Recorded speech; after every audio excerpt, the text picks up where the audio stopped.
राष्ट्रीय स्वयंसेवक संघ के सरकार्यवाह दत्तात्रेय होसबोले ने कांग्रेस से संविधान में इंदिरा गांधी सरकार द्वारा जोड़े गए 2 शब्दों सोशलिस्ट और सेक्युलर पर माफी मांगने की मांग की। उन्होंने ये भी कहा कि इस पर गंभीरता से विचार करने की जरूरत है कि क्या ये दोनों शब्द संविधान में बने रहने चाहिए। इसके बाद इन 2 शब्दों को लेकर देश भर में बहस शुरू हो गई। इन्हें संविधान से हटाने की मांग जोर पकड़ने लगी। आपातकाल के दौरान इंदिरा गांधी को संसद में 2/3 बहुमत मिला हुआ था। 1976 में उनकी सरकार ने संविधान में बड़े स्तर पर बदलाव किए। इसे कई बार मिनी संविधान भी कहा गया है, क्योंकि इसमें 59 अनुच्छेदों और 13 अनुसूचियों को संशोधित किया गया। उसी में प्रस्तावना में पुरानी पंक्ति इस तरह थी, हम भारत के लोग भारत को एक संपूर्ण प्रभुत्व संपन्न लोकतांत्रिक गणराज्य बनाने के लिए सत्यनिष्ठा से संकल्प लेते हैं। उसे बदलकर ये कर दिया गया, हम भारत के लोग भारत को एक संपूर्ण प्रभुत्व संपन्न समाजवादी धर्मनिरपेक्ष लोकतंत्रात्मक गणराज्य बनाने के लिए सत्यनिष्ठा से संकल्प लेते हैं।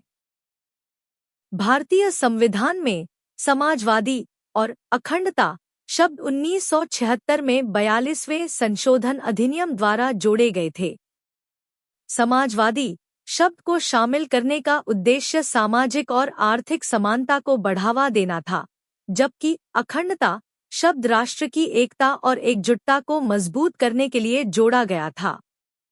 ये 42वें संविधान संशोधन 1976 में जोड़े गए, जिसमें 3 नए शब्द समाजवादी धर्मनिरपेक्ष और अखंडता को जोड़ा गया था।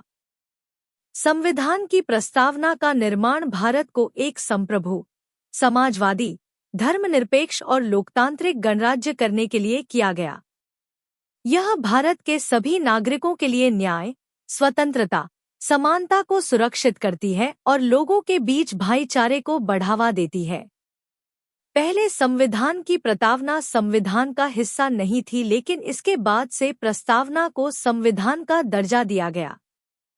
संविधान में प्रस्तावना को तब जोड़ा गया था जब बाकी संविधान पहले ही लागू हो गया था।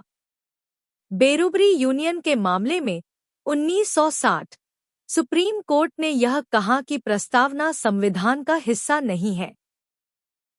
हालांकि यह स्वीकार किया गया कि यदि संविधान के किसी भी अनुच्छेद में एक शब्द अस्पष्ट है या उसके एक से अधिक अर्थ होते हैं, तो प्रस्तावना को एक मार्गदर्शक सिद्धांत के रूप में इस्तेमाल किया जा सकता है। केशवानंद भारती मामले 1973 में सुप्रीम कोर्ट ने अपने पहले के फैसले को पलट दिया और यह कहा कि प्रस्तावना संविधान का एक हिस्सा है और इसे संविधान के अनुच्छेद 368 के तहत संशोधित किया जा सकता है। एक बार फिर भारतीय जीवन बीमा निगम के मामले में सुप्रीम कोर्ट ने यह कहा कि प्रस्तावना संविधान का एक हिस्सा है। अगर आपको हमारी ये वीडियो अच्छी लगी हो तो इस वीडियो को लाइक कीजिए, कमेंट कीजिए और हमारा चैनल सब्सक्राइब करना ना भूलें।